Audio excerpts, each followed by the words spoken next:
The Galactic Racing Championship had never seen anything quite like the human entry. Commander Trell9 of the prestigious Arconian fleet circled the human vessel in disbelief, his 4 eyes blinking in asynchronous confusion. "This is your ship?" he asked Captain Jake Morrison, who stood beside what could only generously be called a spacecraft. "This collection of scrap metal?"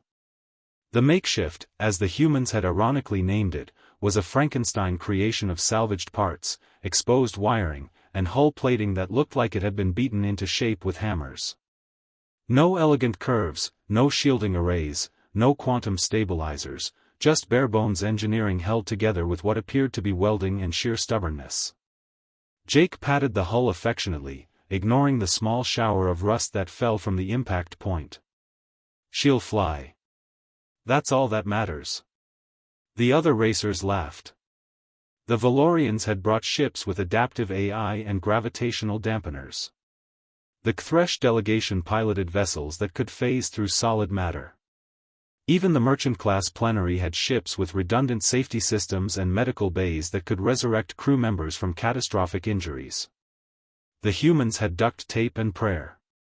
"You understand," Trell9 said, his tone shifting from mockery to genuine concern, that the Kepler run passes through 3 asteroid fields, 2 gravity wells, and a region of space where reality itself becomes negotiable. Ships with full defensive suites have been destroyed. Your vessel has no shielding, no automated systems, and," he consulted his scanner, "is that a coffee maker where your navigation computer should be?" "Absolutely," Jake's co-pilot, Maria Chen, called from inside the ship. "Can't fly without coffee." "Priorities, Commander." The race began with appropriate ceremony.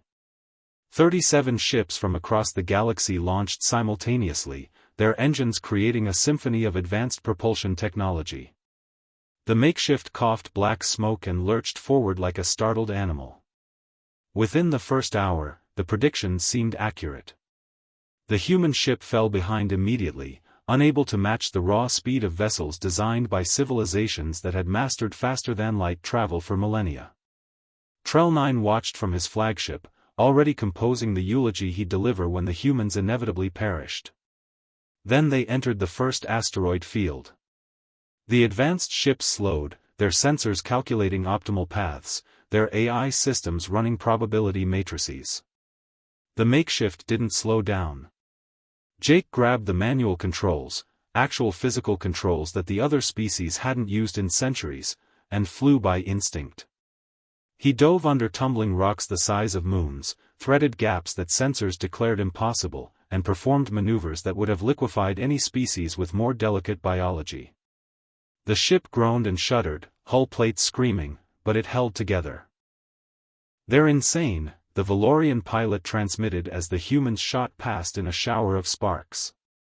"No," Trell9 whispered, watching in awe. "They're adapted for this." The gravity wells proved even more revealing. Sophisticated ships struggled as their automated systems fought against the conflicting forces. The makeshift had no automation to confuse. Jake and Maria worked in perfect synchronization, manually adjusting thrust vectors, redistributing power, compensating for gravitational shear with nothing but reflexes honed on a planet where gravity was a constant enemy. In the reality distortion zone, where space itself twisted and sensors became unreliable, the humans thrived. While other ships hesitated, paralyzed by contradictory data, Jake simply looked out the viewport, an actual transparent window, not a holographic display, and navigated by sight and gut feeling. Their ship isn't a weakness, Trell9 realized, broadcasting to the other observers. It's an extension of themselves. No buffers between pilot and void. No safety systems to fail. Just humans and space, working it out in real time. The makeshift crossed the finish line third overall, ahead of ships that cost more than some planetary economies. The vessel was held together by determination and improvised repairs, trailing components and leaking atmosphere, but it was intact. Jake emerged from the cockpit, exhausted and grinning. "Told you she'd fly." Trell9 approached respectfully. "I owe you an apology, Captain." I assumed your lack of sophisticated systems was primitive. It is primitive, Jake agreed cheerfully. But we're from Earth. We learned to fly in machines that could kill us if we sneezed wrong. We learned to navigate by stars when computers failed. We learned that the best backup system is a human who refuses to quit.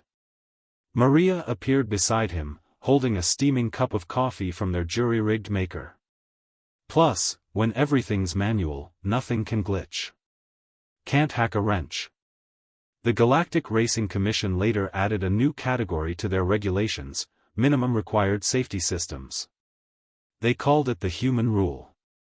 But everyone knew what it really meant, a grudging acknowledgement that sometimes the most advanced technology was simply a stubborn species that had learned to survive despite the universe's best efforts to kill them. The makeshift was eventually retired to a museum, still leaking oil, still held together with improvised fixes. The plaque read, "When advanced technology fails, send humans with a toolbox."